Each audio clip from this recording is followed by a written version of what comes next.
5, Indigo looking to increase the price of riding a bus by $1 per trip. If approved, it would be the first fare hike since the year 2009. Currently, one ride costs $1.75. Under that proposal, it would cost $2.75.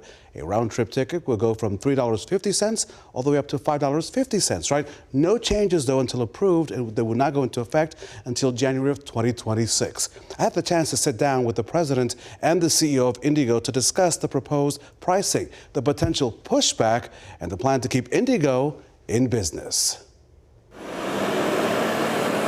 Every day, dozens of Indigo buses are on the move throughout Indianapolis. Thousands of people depend on the service. Now there's a plan to increase fares by $1.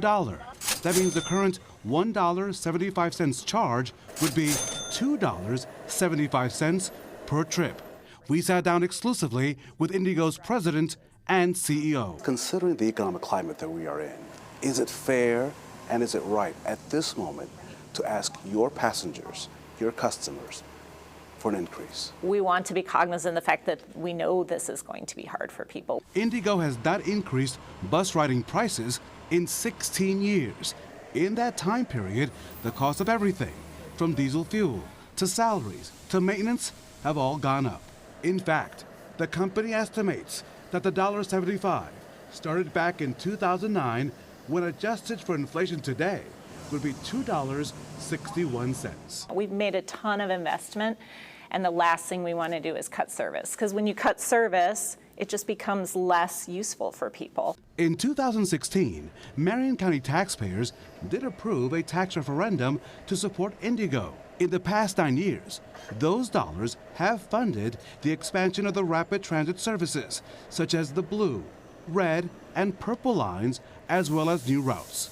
Money from the referendum does not pay for the costs connected to current services and the people needed to keep it running.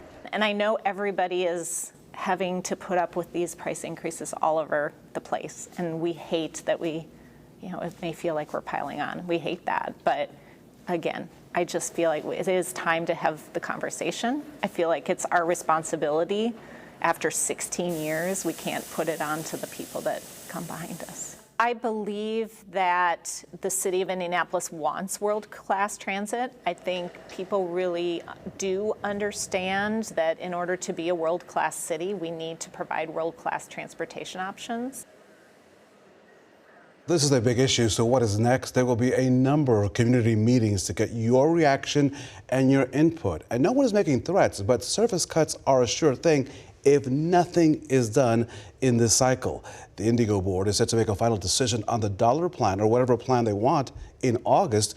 Also moving forward, the transit company will review its fare rates once every 3 years. It will not wait another 16 years on this issue. And of course, you can count on us here at CBS 4 to stay on top of this developing story.